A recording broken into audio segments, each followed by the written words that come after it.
But to start, we're going to jump into what leaders are asking. Every issue, I open with a real question from a real leader, usually pulled from a coaching conversation or a leadership program.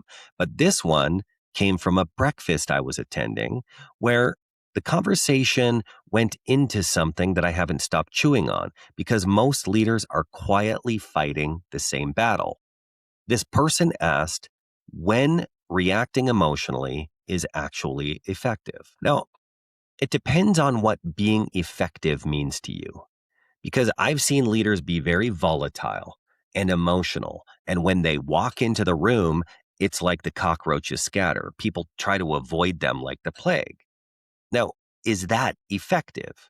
Well, maybe at times you can get stuff done that way.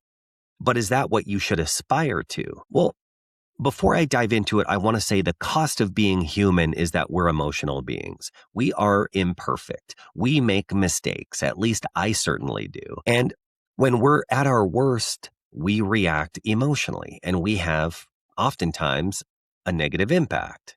Now, after we do that, when we recover at our best, what we do to repair the relationships afterwards can be something that builds trust and cohesion. So there can be a good ending to that story.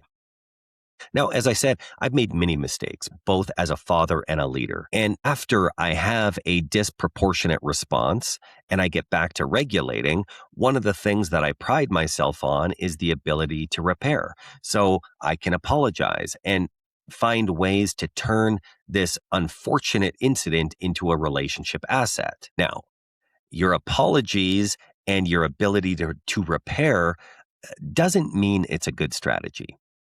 So when this guy asked the group, I sat with it and I told him reacting emotionally to me is like putting $10,000 on double zeros in a game of roulette. Could it work?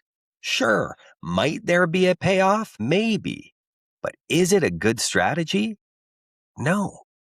It's a risky gamble that I don't think as a leader you should intentionally play. But here's the part I didn't have time to say in that conversation. In the work I do with leaders, we seek to find ways to reduce reactivity, remove it from your leadership playbook, and replace it with something better that I learned at my time at the Coaches Training Institute called responsibility, which at its simplest is your ability to respond intentionally in a way that makes you proud or at least you can live with. Now, the leaders I see who struggle most with reactivity aren't even necessarily the angry ones. These can be the high performers, the ones who built their careers on speed, on sharpness, on reading the room and moving before anyone else. That same instinct that made them effective can also be the ones that make them dangerous. Now, reactivity can wear a costume. It can look decisive. It can sound like courage. It can feel, at least to the leader inside, like leadership. But what's often happening, though, is that decisiveness leaves a beat between stimulus and response. And reactivity skips that beat entirely. And the leaders who skip it the most are usually the ones most proud of never needing it. They've confused momentum with powerful discernment. And they've confused I always trust my gut with really I've never sat with discomfort long enough to ask myself if my gut was right. If you can see yourself in what I'm sharing, then here's a method I'll offer you the next time you feel that urge to react, to fire off the email, to call the meeting or shut someone down.